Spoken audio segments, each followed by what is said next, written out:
Les vamos a presentar la conferencia del doctor Hugo Sánchez Castillo, que se titula Neuropsicofarmacología y conducta, trastornos del estrés.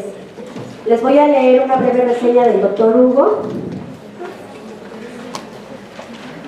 El doctor Hugo Sánchez Castillo es profesor investigador, titular A de tiempo completo definitivo en la UNAM, miembro del Sistema Nacional de Investigadores, nivel 1, presidente de la Sociedad Iberoamericana de Neurociencia Aplicada. Es licenciado en Psicología por la UNAM, recibió el título de doctor en Neurociencias de la Conducta por la misma institución y realizó un postdoctorado en la Universidad de Columbia en el estado de Nueva York en el laboratorio del doctor Peter Balsam dentro de la línea de investigación de estimación temporal. Es miembro del Instituto Psiquiátrico de Nueva York, tiene publicados 3 capítulos de libros y más de 20 artículos de investigación en revistas nacionales e internacionales. También tiene más de 60 trabajos en congresos internacionales. Es miembro de la Sociedad para las Neurociencias, de la Sociedad Europea de Farmacología de la Conducta, de la Federación Europea de Neurociencias. Entre sus reconocimientos se encuentra el Short Courses Award 2014 IBRO, la beca para estancias postdoctorales con CONACYT en el año 2008 a 2009. También tiene el premio Ricardo Miledi 2005, otorgado por la Grass Foundation y la UNAM. El premio Hugo Arechiga 2006 por la Sociedad para las Neurociencias. El libro Travel Award 2002 por sus estudios de doctorado y en 2004 la mención de honor por la Sociedad Interamericana de Psicología, otorgada por su trabajo estudiantil. Actualmente dirige el Laboratorio de Neuropsicofarmacología y Estimación Temporal y está interesado en los mecanismos subyacentes al estrés postraumático y los trastornos disociativos. Es un honor contar con usted, doctor. Bienvenido.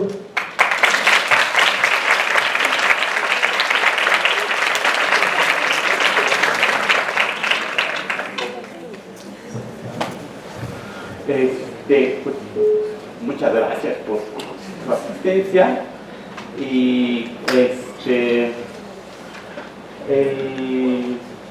soy egresado de esta facultad y está súper suave porque a veces los alumnos tienen como problemas en cuanto a su procedencia y no quiero parecer como motivador, pero el límite son ustedes, ¿no? Pero ahí está ese cuadrito, si ustedes le pican, los van a direccionar al laboratorio. Si no le pican, pues no los direcciona a ningún lado. Con su celular. Si me pasa la primera, por favor, otro clic, si es tan amable. Entonces, pues básicamente el día de hoy voy a tratar sobre uno de los ejes que tiene el laboratorio, que es sobre los trastornos de estrés y las implicaciones que va a presentar en muchos de los niveles, ¿no? Entonces me voy a permitir darles una breve introducción acerca del estrés, cómo funciona, de ahí llevarnos un poco a los trabajos que se realizan en el laboratorio. Posteriormente iremos hacia las conclusiones de cada uno de los eventos que hemos estado platicando, hacia el futuro, qué es lo que nos depara en cuanto a materia de estrés. Le pica la primera, por favor. Primero es, ¿por qué y para qué nos sirve el estrés? Es una pregunta que actualmente muchas personas se hacen, ¿no? ¿Realmente tiene alguna implicación el estrés? ¿Sirve para algo? ¿Tenemos alguna variable que nos permita disfrutar del estrés? ¿O por qué diablos tenemos estrés?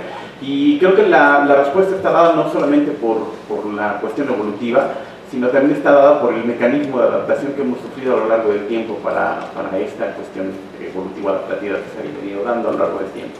La primera cuestión importante es que no siempre fuimos la especie hegemónica en este planeta. Esto les debe quedar como con mucha importancia, ¿no? El que no tengamos un depredador oficial no significa que no lo hayamos tenido en mucho tiempo, ¿no? Entonces, aquí tenemos una de las evidencias. Este es un cráneo de un homínido.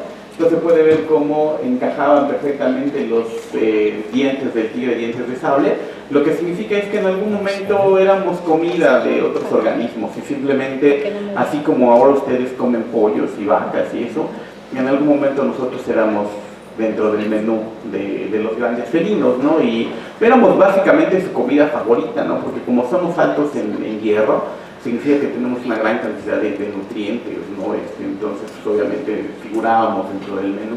Y no solamente para los para este tipo de organismos, y le pica la siguiente, podemos encontrar que éramos comida, por ejemplo, de grandes aves.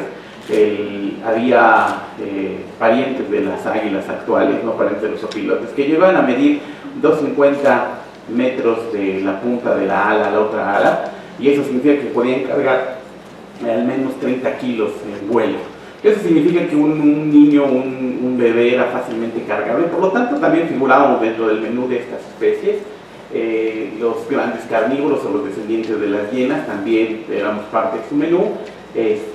Cocodrilos también nos comían todo el tiempo, algunos otros tipos de felinos. Entonces significa que evidentemente teníamos que tener un mecanismo que nos alertara sobre estas cosas. Entonces los principales efectos que tiene la especie es un efecto de alertamiento. Esto lo que significa es que evidentemente teníamos que prevenir que alguien nos iba a comer, o sea, y eso todavía ustedes lo tienen. Si ustedes van transitando por la calle y de repente ven que una bestia de 5 toneladas de color verde con un letrero que dice Coyoacán, pues obviamente se tienen que alertar, ¿no? Y eso les genera toda una activación, y eso es lo que hacíamos en esos tiempos, ¿no? Evidentemente teníamos que estar al pendiente porque el ambiente era increíblemente agresivo para nosotros, ¿eh?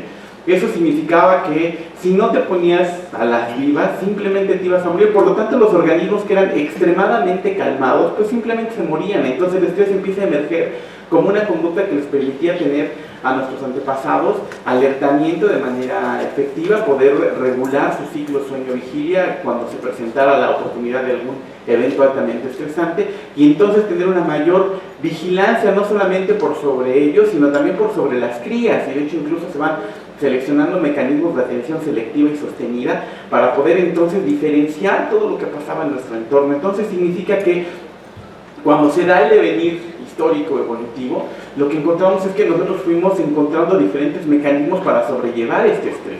Entonces, dentro de los cuales ahorita, imagínense, si fuéramos unos primates en evolución y esta fuera una cueva y yo fuera el gran primate, ¿no? Y entonces estuviera aquí hablándoles en idioma primate, pero no podrían ustedes estar poniendo tanta atención, porque si ustedes se fijan, todos ustedes serían como una carnicería para los depredadores, ¿no? Entonces tendríamos a una tigre de este lado, los cocodrilos de este lado y las águilas volando, porque estamos todos juntos y somos presa fácil.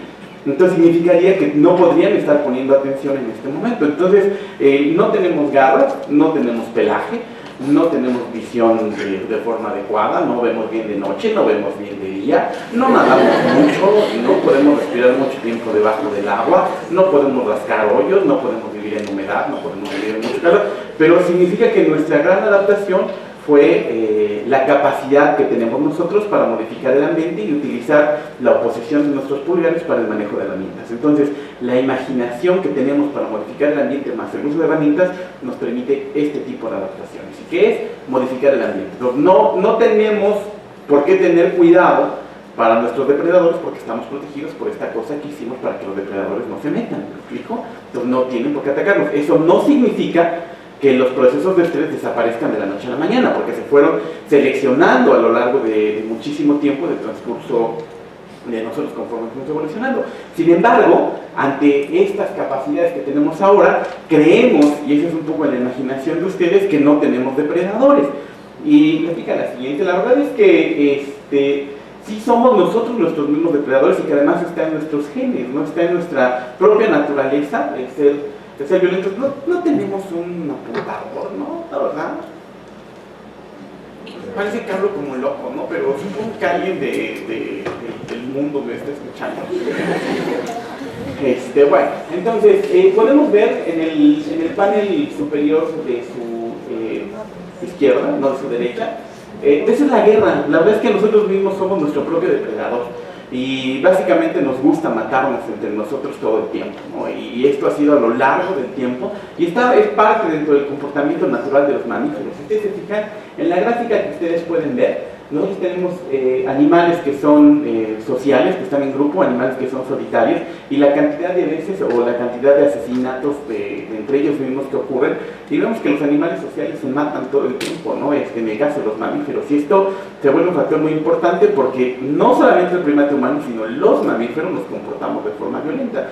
Eso significa que este tipo de conductas, aunque suelen ser horribles y atroces, forman parte de nuestra propia naturaleza, si no, no existirían, ¿me explico? Entonces, en todos lados pueden ustedes ver conducta violenta, en todos lados ustedes pueden ver escenas incluso bastante light como esa, donde nos estamos matando, y no solamente por una cuestión de dominación de un país a otro, sino también por territorios no establecidos claramente, como en el caso de los carteles de las drogas. Entonces ustedes pueden ver, este es un mapa de cómo se distribuyen los diferentes carteles, y aunque México tiene una distribución geográfica, tenemos fronteras con otros países, tenemos fronteras dentro de nuestros propios estados, pero los narcotraficantes tienen otras fronteras, y entonces ellos van a defender sus propias fronteras, y esto lo hacen de forma violenta. O sea, si tú, narco 1, te pasas donde está narco 2, no le dices, ay compadre, perdóname, pero pues estás vendiendo aquí en mi esquina, ¿no? Hazme el favor de mover tu puesto para allá. No, no lo hacen así, la verdad es que lo hacen de forma increíblemente violenta. Y esto no afecta no solamente a los narcotraficantes, sino afecta a los que lo rodean, ¿no? Que los llamamos pueblos del narco. Entonces esto será un fenómeno social bastante increíble, porque por ejemplo donde se asienta algún grupo narcotraficante, los pueblos empiezan a prosperar, ¿no?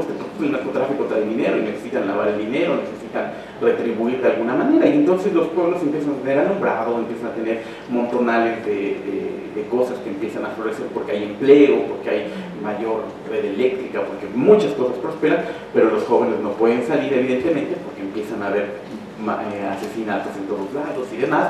Entonces genera un clima de alta violencia, y entonces empiezan a generarse condiciones de alto estrés, porque finalmente el sistema no diferencia entre si es seguro o no salir a la calle.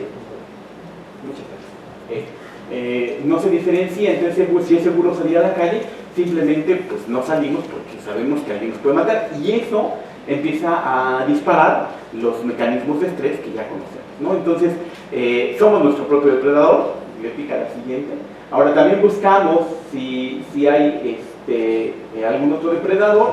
Los nuevos depredadores, estaría suave que fueran como ¿no? Así, aquí sí habría que tener miedo, ¿no? Porque llega ese, y se fijan, debe de ser pues audaz, violento, darnos alto miedo, o como Ridley Scott se lo imaginó en la siguiente,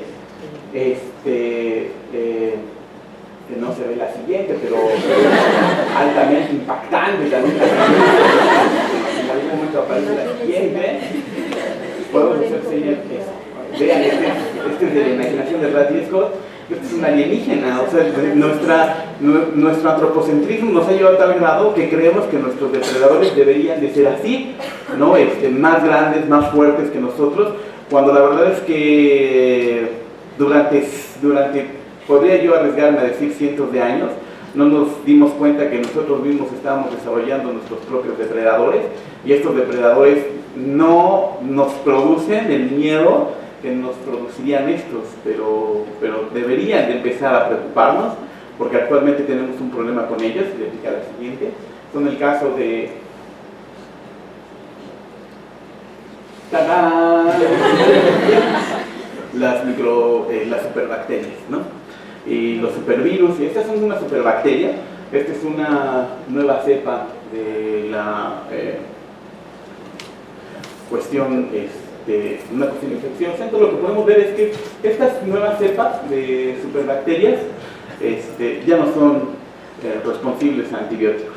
Esto lo que significa es que estas cepas empiezan a matar humanos, van a empezar a matar humanos en los siguientes 100 años, y por lo menos las estadísticas más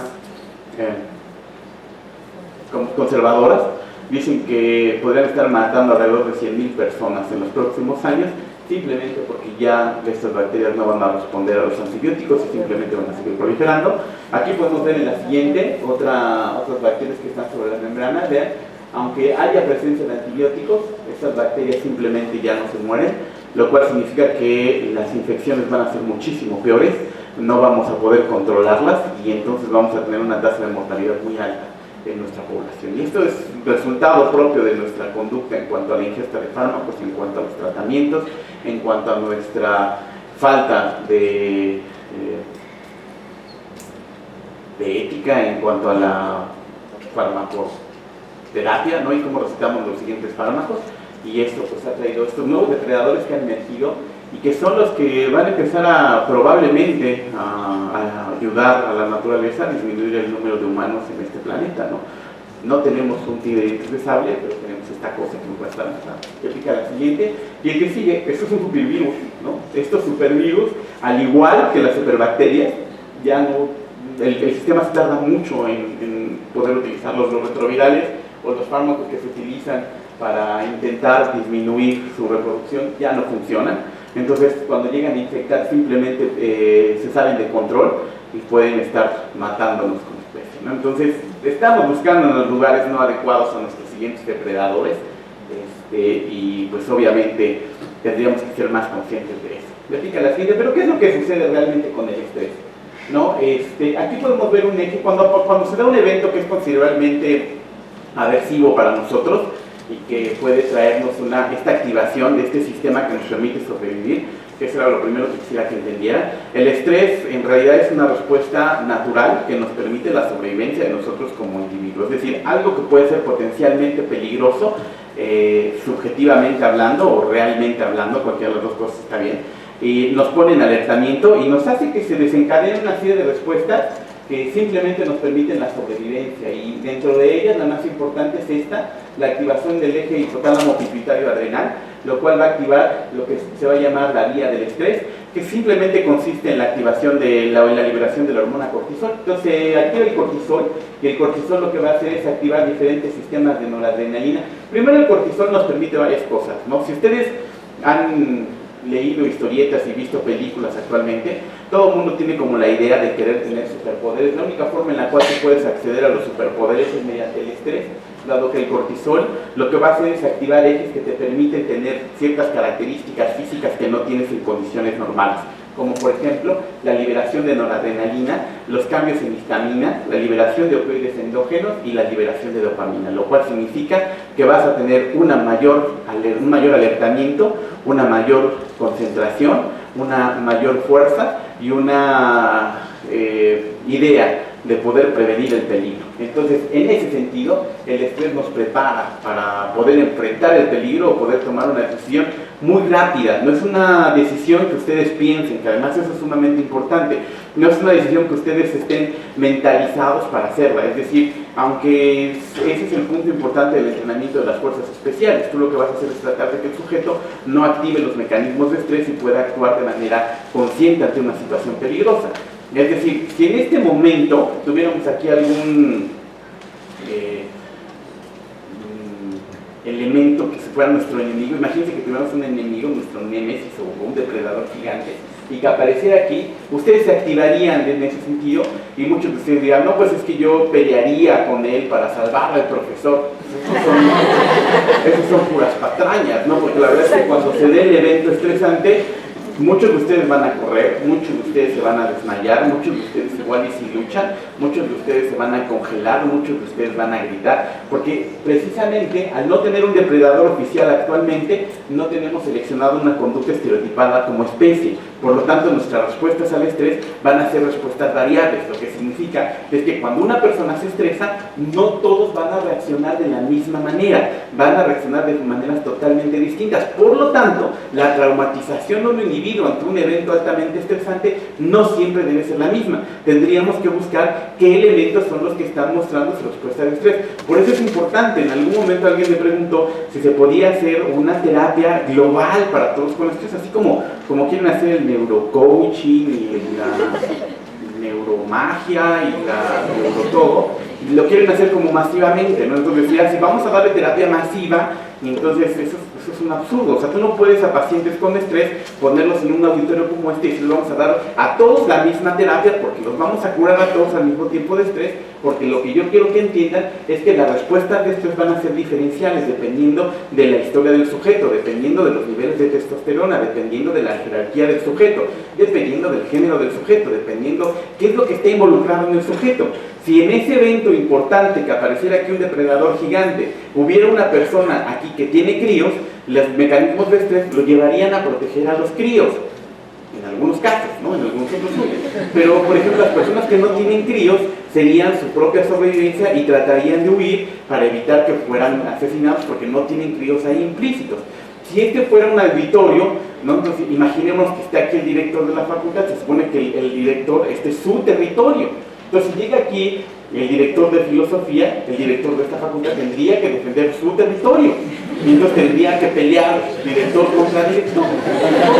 Pero en eso significa que sí quiero que entiendan que este mecanismo nos permite una gran cantidad de conductas que, dependiendo de las características individuales del sujeto, va a ser la respuesta que va a tener, ¿no? Entonces, por eso es importante este eje hipotálamo pituitario adrenal, porque nos prepara para la lucha o para la huida. Es decir, ¿qué es lo que vamos a hacer? Pero quiero que entiendan que también estos mecanismos son mecanismos no corticalizados. ¿Esto qué significa? Lo que significa es que no pensamos que es lo que va a pasar, y por eso es que cuando ustedes los asaltan, ¿no? Lo primero que hacen es, el asaltante va a llegar de forma altamente violenta, ¿no? Para activar este sistema. Por eso es que los asaltantes son como neurólogos ingenuos, porque ellos saben que si no activan esto de entrada, no va a funcionar el atraco.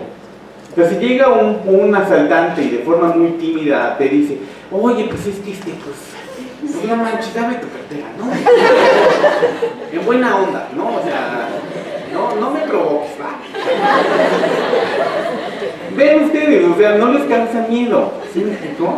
Pues de repente llegar aquí Belinda y nos agrediera, pues mucho miedo, ¿sí? Eso sí, y por eso es que el asaltante, como en este sentido, con esta metáfora de neurólogo ingenuo, lo que hace es activar esto con la violencia que él da. Esta violencia activa el eje hipotálamo pituitario adrenal y los hace que aparezca una conducta relacionada con el estrés, y entonces ustedes rápidamente se engarzan en esto, tratando de tener su sobrevivencia, y entonces la probabilidad de éxito del asaltante es muchísimo mayor.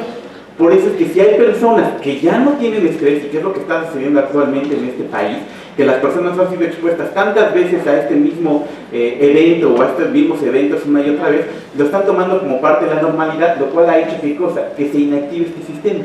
Y entonces cada vez ustedes van a encontrar más y más veces personas que empiezan a tener respuestas pensadas en cuanto a los agresores.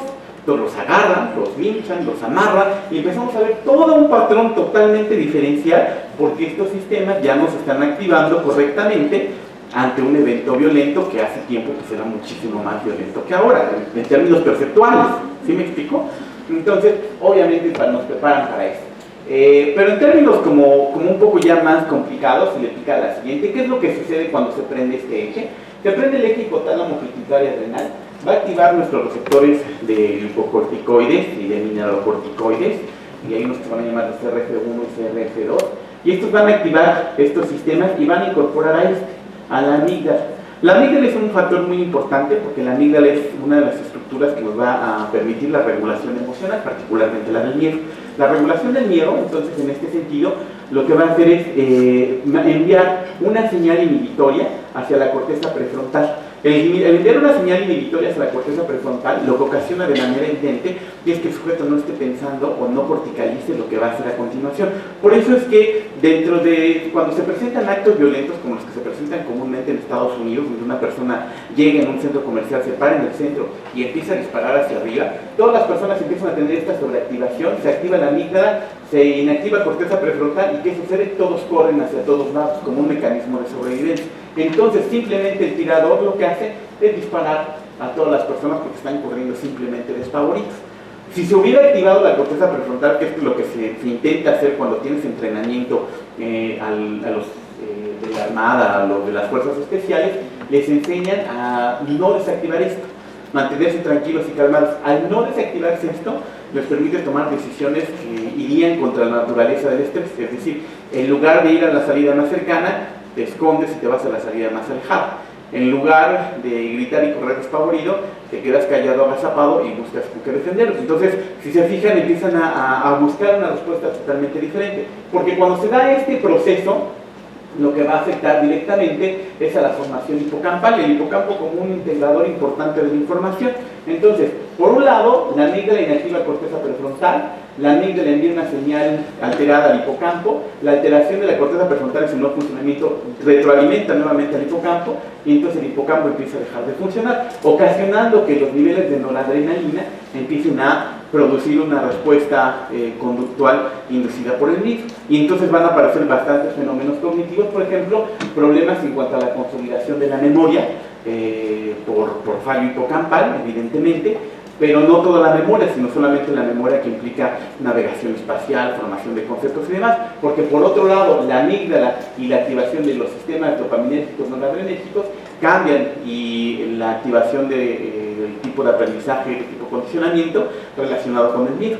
Y entonces las personas van a recordar eventos de su evento traumático, pero solamente fragmentos de ellos, que es lo que van a recordar. Por eso es que cuando se hace la reconstrucción de los hechos, muchas personas solamente recuerdan la cara del asesino, o tenía yo un cañón de una pistola, y no recuerdan más, porque toda su memoria se centra en un solo evento y no recuerdan todo lo demás, porque el hipocampo no está funcional, lo cual significa que evidentemente está alterado y solamente se mantiene una vía de información en cuanto a la memoria, ¿no? Aquí tendríamos, este es un esquema altamente simplificado, porque tendríamos que involucrar los sistemas serotonérgicos, los sistemas cannabinoides, los sistemas glutamatérgicos y GABAérgicos.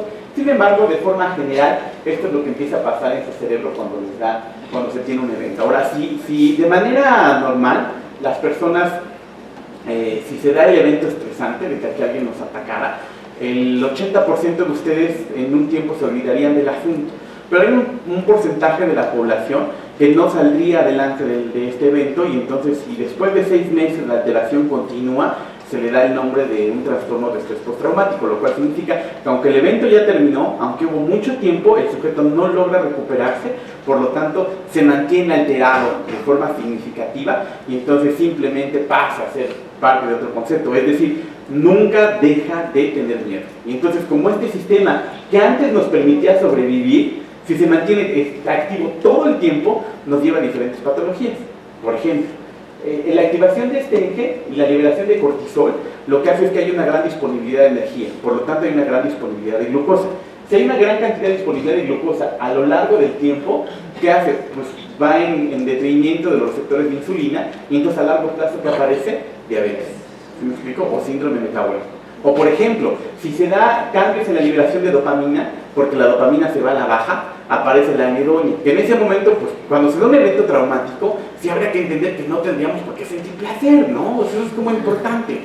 Entonces, ni modo que cuando están platicando sobre sus asaltos en Tecamachalco o en Metepec o donde vivan, y estaba re guapo el que me robó, ¿no? Y quería yo agarrarlo a besotes, pero pues me estaba robando. Entonces dije, pues primero lo primero. No se dan estas pláticas, ¿me explico? No se dan, a menos de que sean igual de malandrines, pero de manera general no se dan.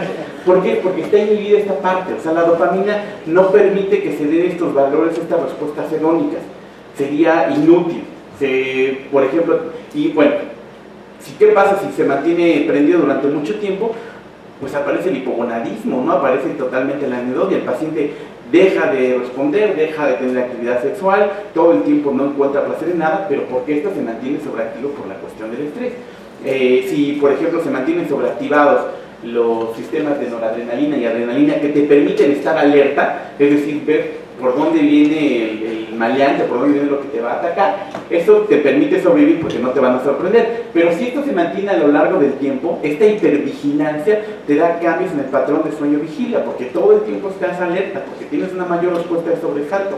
Entonces esto es lo que ocasiona, evidentemente, es insomnio, es cambio en los ritmos biológicos, y esto altera nuevamente todo el funcionamiento. Entonces sí quiero que entiendan que el trastorno por estrés postraumático se vuelve un trastorno súper complejo, que no estamos hablando de fobia, no confundan con fobia, no confundan con ansiedad generalizada. De hecho, el tratamiento es totalmente distinto, tiene que tener una capacitación exclusiva para el trastorno por estrés postraumático, no se puede tratar con las terapias habituales que a veces se tienen. Le pica la siguiente, por favor. Entonces, nosotros para estudiar esto utilizamos dos paradigmas teniendo en cuenta estas cosas que les estoy platicando, la parte de la sobrevivencia, las diferencias entre especies y demás, y utilizamos una cosa que llamamos estrés crónico impredecible. El estrés crónico impredecible es simplemente que el organismo literalmente no va a saber por dónde le va a llegar, ¿no?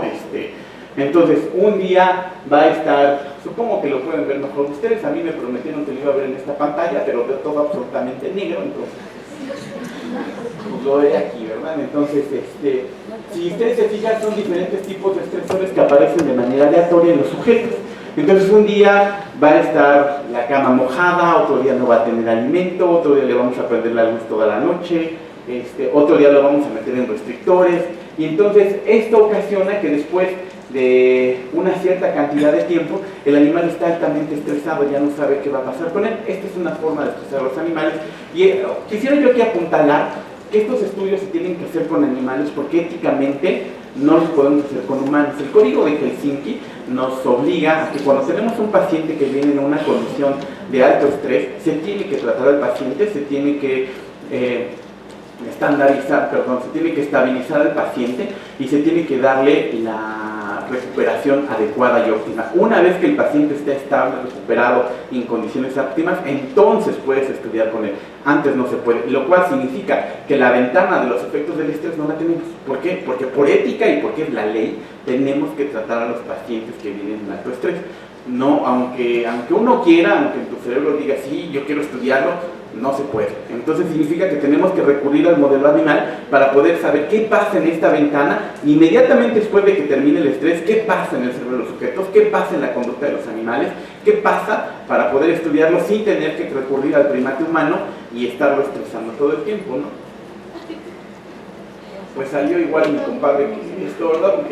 Pero al menos ya veo aquí algo. Muy bien. Entonces, sí, entonces este protocolo se aplica durante 10 días.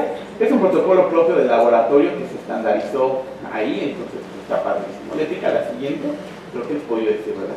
Entonces, el otro modelo que utilizamos se llama exposición a orina del depredador, que está padrísimo porque es de estrés agudo. Entonces, en este modelo de exposición de orina del depredador, aquí se pueden ver que están dos recipientes donde se encuentra orina del máximo depredador de la rata, que es el gato montés, que es altamente agresivo.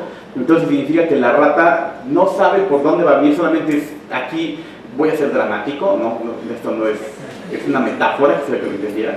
Aquí la rata dice, huele a muerte, ¿no? Entonces obviamente sabe que va a venir el depredador máximo, sabe que puede morir, y entonces la rata está expuesta a esta esencia que tiene. Entonces es una forma muy importante de hacerlo. Es altamente ecológico porque esto, si ustedes se fijan en el protocolo, en el otro que usamos, en el estrés crónico impredecible, nosotros lo manipulamos al animal, lo ponemos en estas condiciones.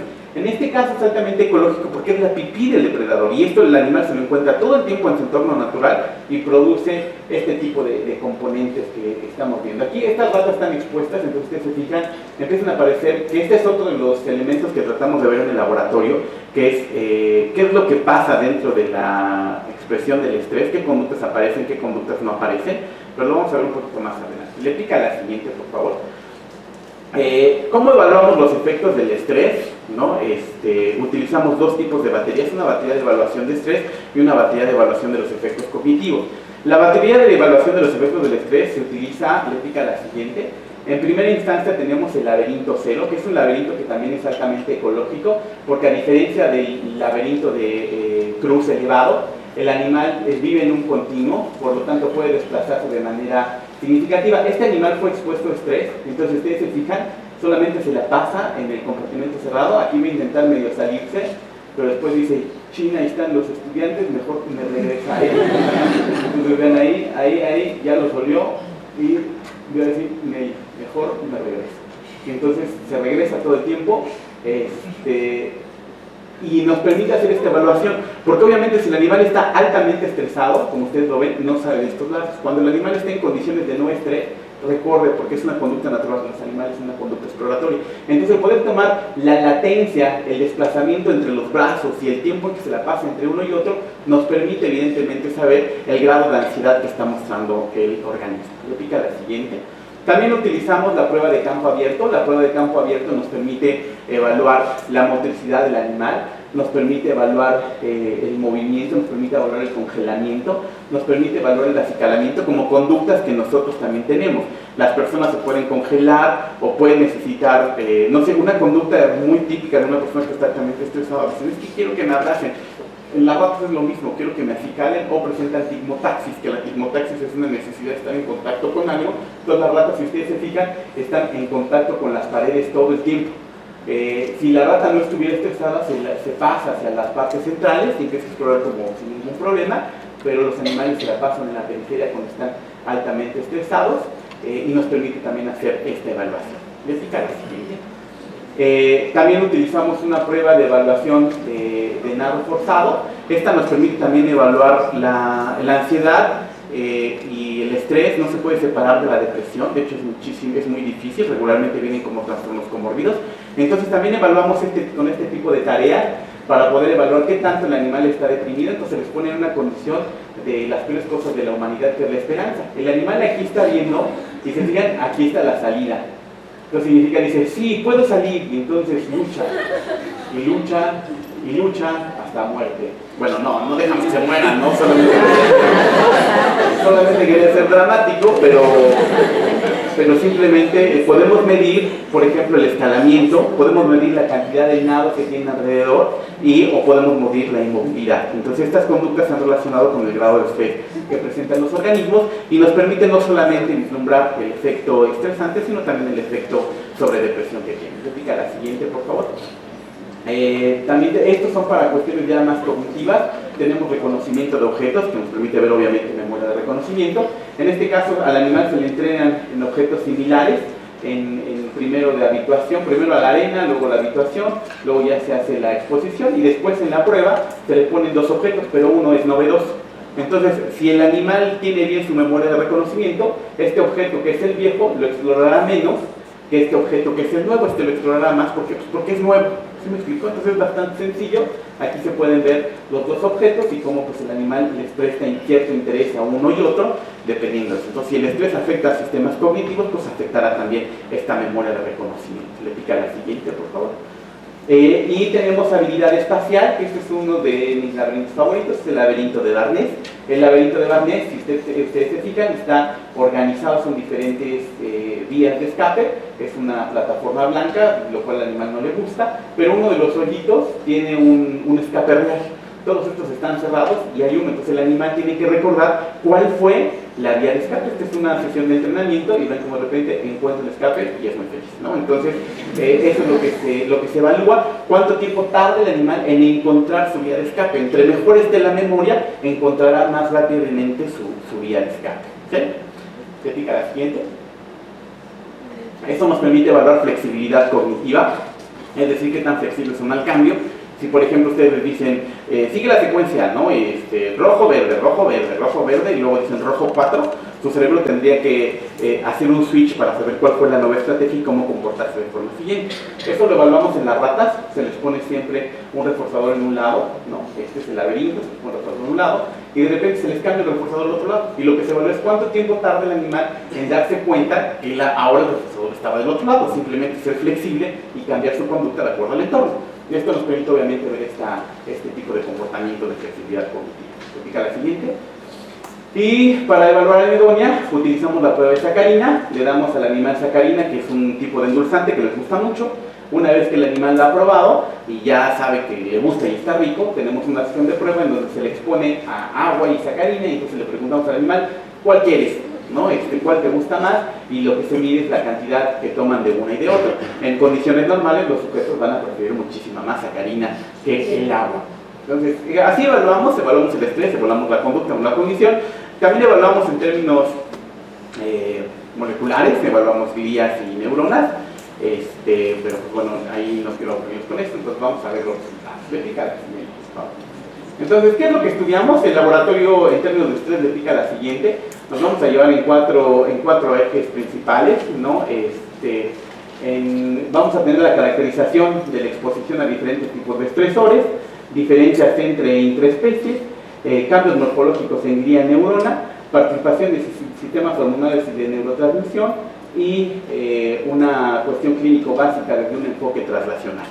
Le pica la siguiente. Entonces, empezando con la caracterización de la exposición de diferentes tipos de estresores, le pica la siguiente. Lo que podemos observar es que, por ejemplo, aquí, esta es la prueba de campo abierto, y aquí se hicieron diferentes exposiciones a orina del depredador en diferentes minutos, porque esta fue una pregunta muy linda que se hicieron en el laboratorio. ¿Cuánto tiempo es necesario estar expuesto a un evento que sabes que te va a matar para que tenga un efecto marcado? Pues esto significa que mucho no necesariamente significa mejor. Entonces nos pusimos a evaluar eso, entonces evaluaron entre 3, 10 y 20 minutos, y lo que observamos, por ejemplo, es que, vean ustedes, en este caso tenemos los cruces en el campo abierto. Cuando el animal está a 10 minutos, disminuye la cantidad de cruces y disminuye la estadía en el centro. Entonces significa que 3 minutos no es suficiente, 20 minutos tampoco es lo adecuado, aunque parezca mucho, 10 minutos es lo que está produciendo el efecto máximo en el animal. Pica la siguiente, por favor. Aquí podemos ver, en este caso, también relacionado con el campo abierto, podemos ver nuevamente que a los 10 minutos tenemos un mayor efecto sistemáticamente en los organismos. Esto nos inclina, evidentemente, tanto en distancia como en cruce, nos inclina a pensar que los 10 minutos, más bien nos inclinó a concluir que los 10 minutos es el tiempo de exposición adecuado para nuestro sujeto. Verifica la siguiente, por favor.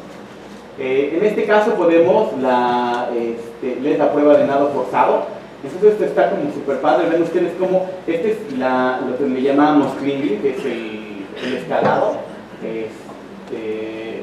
inmovilidad, escalado y qué tanto estaban nadando. Aquí el punto importante es que vean ustedes cómo los animales empiezan a cambiar su conducta simplemente a los 10 minutos, ¿no? Los 10 minutos resulta como el factor súper importante para los cambios conductuales en los sujetos en relación a la exposición a la orina del depredador. Entonces vamos a hacer cambios significativos tanto en el nadado como en la inmovilidad, como en el escalado, y simplemente están nadando alrededor todo el tiempo. Le pica la siguiente. Aquí podemos ver el reconocimiento de los objetos. Vean ustedes cómo hay un efecto diferencial en los organismos, ¿no? Por lo menos en cuanto a la frecuencia. Le pica la siguiente, en cuanto al tiempo, se borró esta diapositiva. Pero bueno, aquí lo importante era que la memoria sí tiene que ver un poco con esta incapacidad de reconocimiento. Los organismos que están bajo estrés simplemente distribuyen su tiempo igualitariamente, como si no recordaran que el objeto viejo era viejo y simplemente la pasan recorriendo los dos. En el caso del laberinto en Y, para ver la flexibilidad conductual, vean ustedes cómo a los 10 minutos el organismo en el BIM número 5 empieza a mostrar alteraciones, lo cual significa que estas alteraciones pues son persistentes y además no muestran flexibilidad conductual. Le pica la siguiente. En el caso del estrés crónico, lo que podemos ver es que pasan cosas como similares, disminuye la cantidad de veces que el animal se la pasa en el centro, incrementa su estadía en la periferia de manera adecuada, así como disminuye su frecuencia. Le pica la siguiente. Podemos ver que esta es una prueba que también se hace, que está bonita, que es el número de defecaciones. Regularmente los animales que están bajo estrés defecan más, y aquí se puede comprobar. Vean ustedes, estos son los sujetos control, y aquí está el estrés, y ven cómo la cantidad de defecaciones es muchísimo mayor, ¿no? Aquí podemos ver el número de cruce, de inmovilidad y de acicalamiento, de inmovilidad y de acicalamiento. Entonces, ven ustedes como que el acicalamiento no cambia, pero en condiciones de estrés como la inmovilidad sí es increíblemente significativa, cosa que además es diferente con los animales de lo que pide el depredador, Vamos a ver un poquito más adelante. Le pica la siguiente, por favor. Aquí podemos ver en el caso del nado forzado, inmovilidad, escalamiento y el estar nadando, y vean cómo en las condiciones de estrés, en este caso particular, disminuye el escalamiento, el estrés crónico impredecible, la frecuencia de nado y la inmovilidad incrementa en estos sujetos. Le pica la siguiente. En el reconocimiento de objetos, vean ustedes cómo estos son los sujetos controles, cómo el objeto familiar dejan de visitarlo, pero vean los sujetos que están estresados, simplemente no recuerdan que el objeto viejo es viejo y que el nuevo es nuevo, simplemente distribuyen su tiempo entre los dos. Le pica la siguiente. Estos son, bueno, aquí pueden ver los que van haciendo los experimentos, ¿no? Pero pues creo que ni se ve. Bueno, aquí. Este es en el laberinto de Barnés. Entonces ven ustedes como los sujetos que están bajo estrés presentan un mayor tiempo de ejecución y también un mayor número de errores, lo cual significa que está afectada la memoria espacial de forma general en condiciones de alto estrés. Le pica la siguiente, por favor. Y cuando hacemos comparamientos entre uno y otro, o comparaciones, comparamientos no existe, pero cuando hacemos comparaciones entre uno y otro, aquí la lógica es muy sencilla. No es lo mismo, quisiera yo utilizar a lo mejor un ejemplo que es más cotidiano, no es lo mismo que alguien llegue y que apunte con una pistola a que alguien que secuestre por un mes. Eso es un poco la lógica. O sea, en términos de la rata, eso es lo que está pasando. No es lo mismo que la hayamos estresado por 10 días a que de repente la hayamos estresado solo por 10 minutos, y los resultados son altamente diferenciales. Entonces vean ustedes cómo en caso de la exposición a estrés crónico y en cuanto a la orina del depredador, las barras negras siempre van a ser estrés crónico, las barras rojas siempre van a ser orina del depredador. Vean ustedes cómo en el caso, por ejemplo, de la inmovilidad se ve muchísimo más preservada en el caso de la orina del depredador que en el estrés crónico. Pero por su lado, el acicalamiento incrementa en el estrés crónico y decrementa la orina del depredador. Eso significa que dependiendo del tipo de estrés que sea, nos vamos a comportar de manera diferente intraespecie. No nos vamos a comportar igual, por lo tanto, estresar de A, B, C o D manera nos tendría que proponer una aproximación distinta a nuestros pacientes porque se están estresando de manera diferencial todos. Le pica la siguiente, por favor. Aquí podemos encontrar, este es el laberinto cero. Pues vean ustedes cómo también se puede ver ciertas diferencias en cuanto a la exposición con orina del depredador. Permanece muchísimo más tiempo en el brazo cerrado, que en el caso del estrés crónico impredecible, ¿no? Y eso está padre, le pica la siguiente. Aquí podemos ver el reconocimiento de objetos, pues nada, ahí sí los dos están jodidos y ya, pero no hay diferencias entre ellos. Le pica la siguiente, por favor. Y obviamente en el caso de preferencia de sacarina, eso está padrísimo. Vean ustedes, en términos como anedónicos, ¿no? En términos de sentir placer, los animales que están expuestos a estrés crónico impredecible disminuye su consumo de sacarina. Es decir, algo hace que perciben menos el sabor dulce, lo perciben menos placentero, mientras que los animales que son expuestos a orina del depredador, ellos de alguna manera esto sí lo mantienen o lo mantienen preservado, ¿no? Entonces, esto nos ha llevado a muchísimas otras preguntas. Se pica la siguiente. Y pues bueno, se puede ver obviamente estos cambios que los llevamos primero a ver, inclusive si había cambios entre machos y hembras. Entonces se puede ver con los negros son los machos, las hembras son las rojas. Aquí tenemos el consumo de sacarina a las 12 y a las 24 horas. Entonces pueden ustedes ver como si hay cambios diferenciales entre géneros, dependiendo del tipo de exposición además, ¿no? Lo cual complica muchísimo más las cosas en cuanto al estrés. Explica la siguiente, por favor. Cuando vemos diferencias intra y entre especie, le pica la siguiente, lo que podemos encontrar es que aquí se evaluaron tres tipos diferentes de cepas de ratas. La cepa Wistar, una cepa que se llama SHR, que es Spontaneously Hypertense Rats, que son ratas espontáneamente hipertensas, y las ratas Wistar Kyoto. Entonces lo que se puede encontrar de manera general es que cada una de las ratas muestra patrones diferenciales, es decir, es como si estudiáramos a anglosajones, a orientales y a mexicanos, es decir, cómo afecta el mismo estrés a diferentes poblaciones. Pues lo que estamos viendo es que es totalmente distinto. Simplemente algunas ratas van a ser más sensibles a algún tipo de estrés. En este caso estamos viendo que la rata SHR muestra cambios diferenciales en algunas de las pruebas, mientras que la rata Wistar Kyoto empieza a mostrar de un patrón totalmente distinto de expresión del estrés. De hecho se mueven menos, hacen menos cosas, mientras que la rata Wistar es la que mantiene patrones más estándar de activación. Le pica la siguiente, por favor. Esto lo que significa es que, ven ustedes en el caso de las pruebas de flexibilidad cognitiva, vean ustedes cómo dependiendo, además hizo una evaluación a lo largo del tiempo para ver si estos problemas cognitivos se mantenían después de 90 días, antes de la exposición al estrés, inmediatamente después de la exposición al estrés, o 90 días después de la exposición al estrés.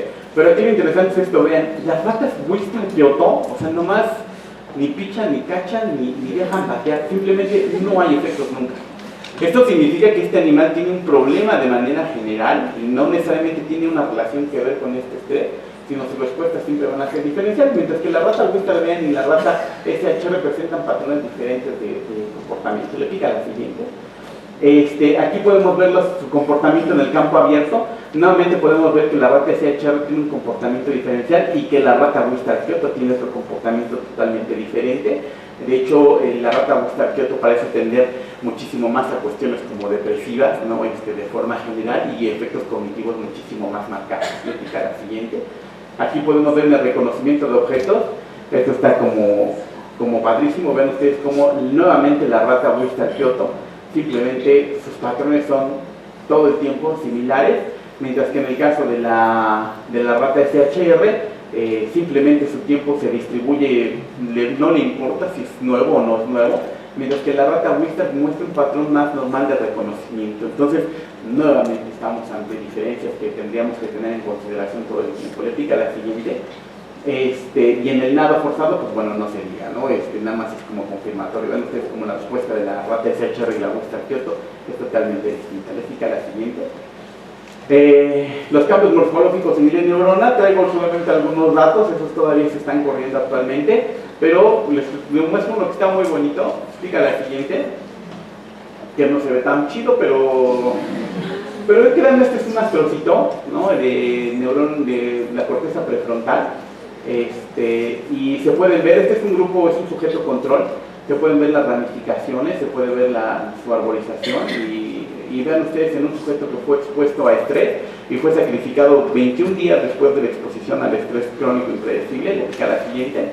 Entonces se puede ver una pérdida de la forma de nuestra célula guía, es decir, tenemos un alto impacto en las células de la corteza prefrontal, simplemente hay una disfunción, y como estas células se encargan del sostenimiento, del mantenimiento de la comunicación interneuronal, podrían estar guiando muchos de los efectos nocivos que presenta el estrés a nivel glial más que a nivel neuronal. Entonces, aunque sí tenemos un efecto neuronal marcado, el efecto glial es el que va a estar guiando la arborización, va a estar guiando la sinaptogénesis, va a estar permitiendo las podas neurales, y por eso es que inclusive dependiendo de la edad en la cual expongas al estrés, pues vas a tener resultados diferenciales porque estás modificando de manera diferencial el sistema nervioso central.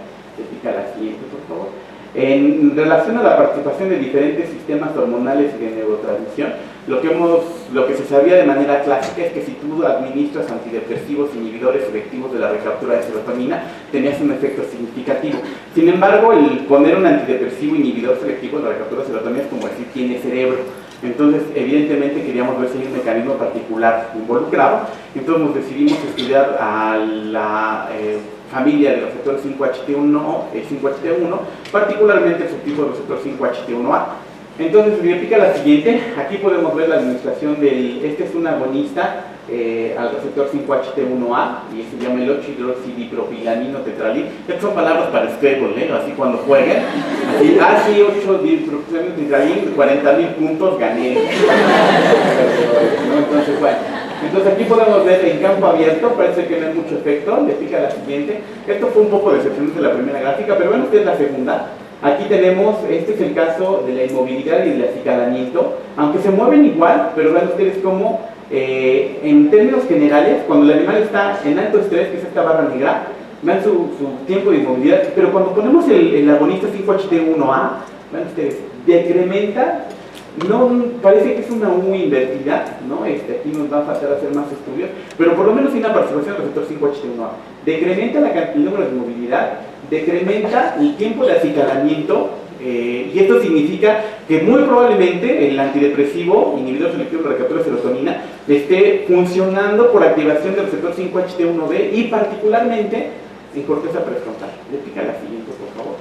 Aquí podemos ver en la prueba de desplazamiento hacia la orilla y en el centro de nuestros animales. Ven ustedes, los animales que están altamente estresados dejan de visitar el centro y la orilla, se empiezan a mover de manera diferente, pero cuando les ponemos las diferentes dosis de 8-hidroxi-DKT, cambia su conducta totalmente diferente a comparación con el estrés. Significa que empiezan a mostrar una mayor movilidad, empiezan a mostrarse más interesados en el laberinto, lo cual está mediado por este receptor. Le pica la siguiente, por favor.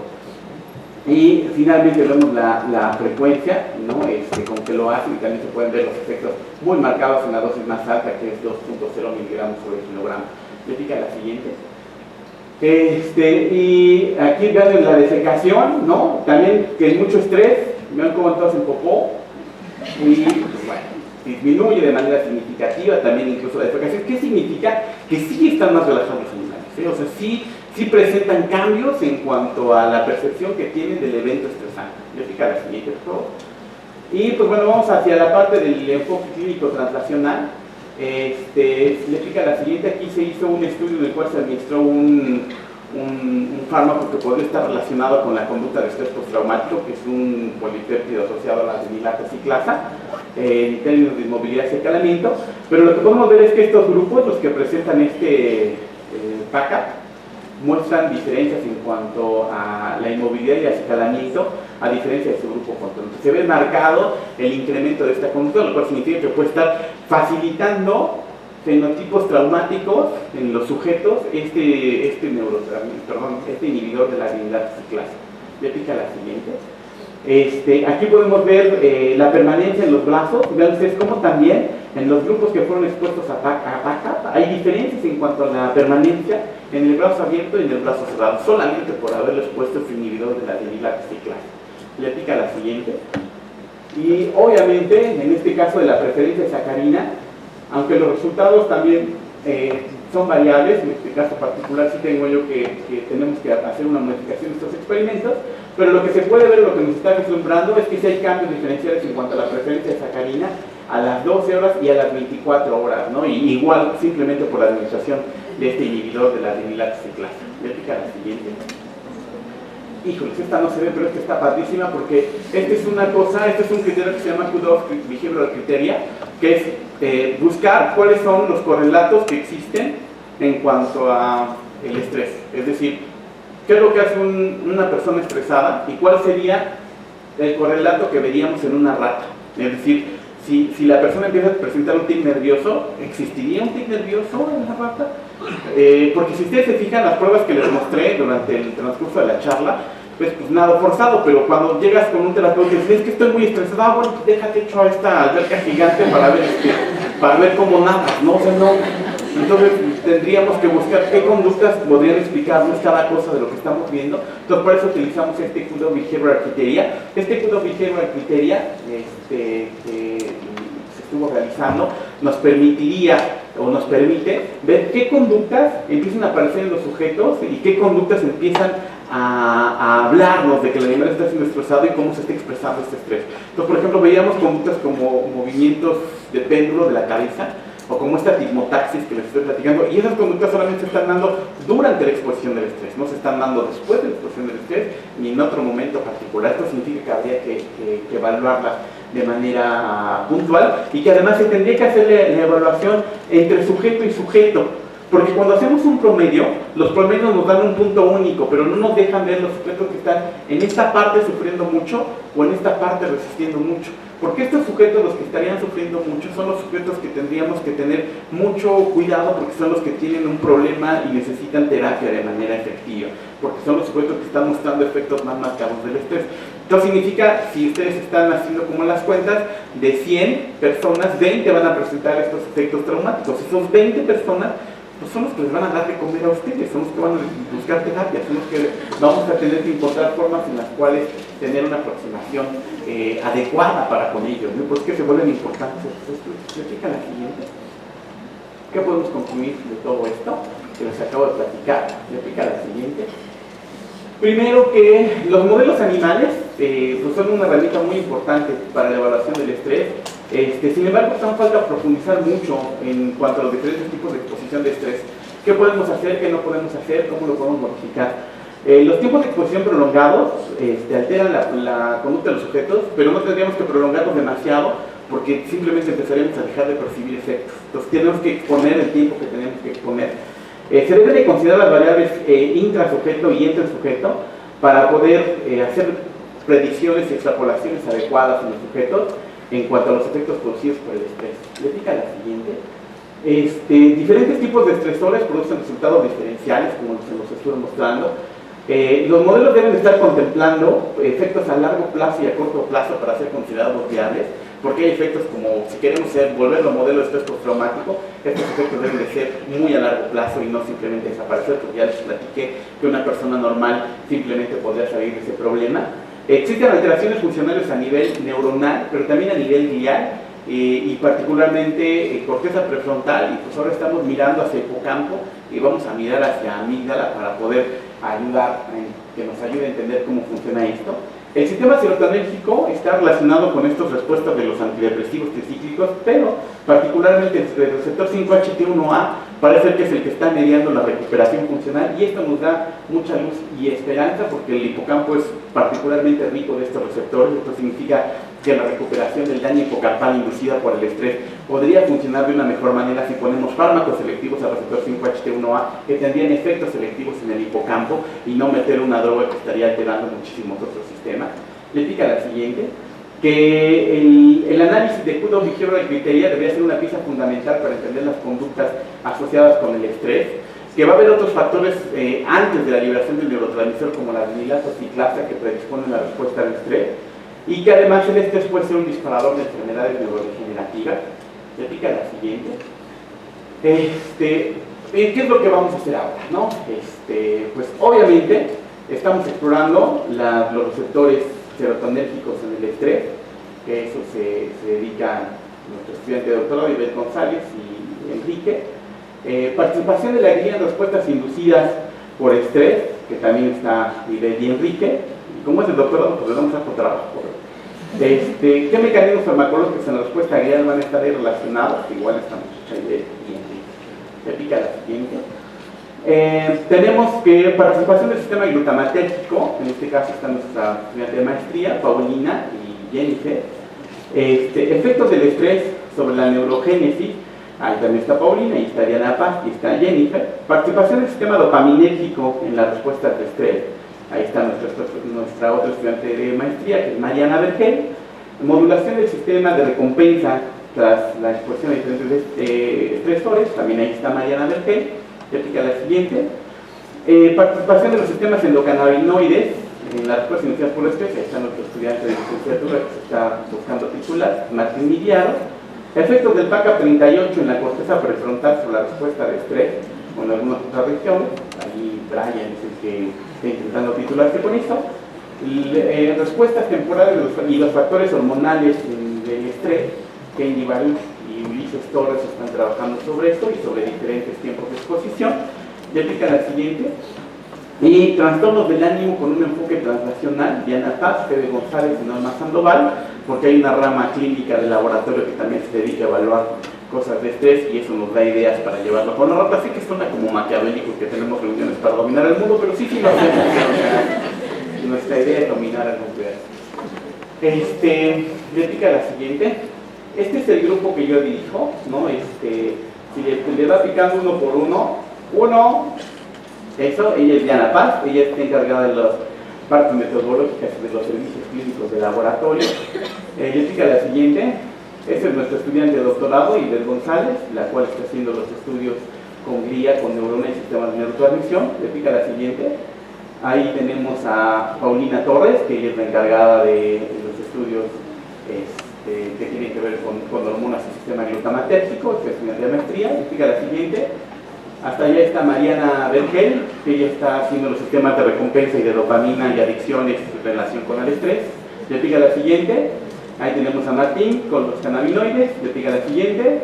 De licenciatura y se está titulando. Ahí está Kenji con la respuesta temporal de diferentes tipos de estresores y respuestas hormonales, que también se está buscando titular. Le pica la siguiente.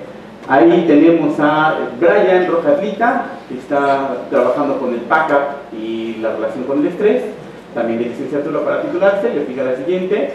Vamos a ella es Norma Sandoval, está en los servicios terapéuticos clínicos de laboratorio, en trastornos del ánimo. Le pica la siguiente. Ahí está Fede González, igual de servicios clínicos de laboratorio y trastornos de ánimo. Le pica la siguiente. Ella es Cecilia, que Cecilia está viendo modelos con sistemas nicotínicos, esquizofrenia y factores neonatales. Le pica la siguiente. Por ese lado tenemos a Enrique, que Enrique también es de licenciatura, de semestre de quinto y está trabajando en cuestiones de estrés con Ivette. Le pica la siguiente. Es Jennifer, que también está trabajando en las cuestiones de estrés, estudiante de licenciatura de quinto semestre. Le pica la siguiente. Ella es Mariana, que también está ayudando en todos los sistemas de estrés y cannabinoides. Le pica la siguiente. Él es Ulises, el más bebé que acaba de ingresar al laboratorio y está viendo qué hacer con su vida. Y le pica la siguiente, y él es el integrante más joven de mi laboratorio. La siguiente. Ahora. Muy bien. Si lo ven rodando por ahí y no voy yo detrás de él, agárrenlo porque se echa a correr bien loco, ¿verdad? Le pica la siguiente. Estos son la red de laboratorio que particularmente se relaciona con el estrés, que es el doctor Ataúlfo Martínez Torres en el Instituto de Neurobiología. Con él hacemos cuestiones de marcado de neuronas y visualización neuronal. El doctor Oscar Galicia Castillo de la Universidad Iberoamericana, con él hacemos rebanadas de cerebro, hacemos cuestiones conductuales y participación de los sistemas cannabinoides con estrés. Y el doctor Lenin Ochoa de la Paz de la Facultad de Medicina, con el cual estamos haciendo cuestiones de neurogénesis hipocampal. Le pica la siguiente. Este trabajo no podría haber sido logrado sin el apoyo de la universidad y de las diferentes instituciones que nos dan financiamiento bajo el nombre de estos proyectos y que pues afortunadamente nos permiten dar becas y tener dinero. Le pica la siguiente. Le pica la siguiente. Síganos en Facebook. Muchísimas gracias por su atención. Esto es todo lo que tenía que decir. Si tienen preguntas, dudas.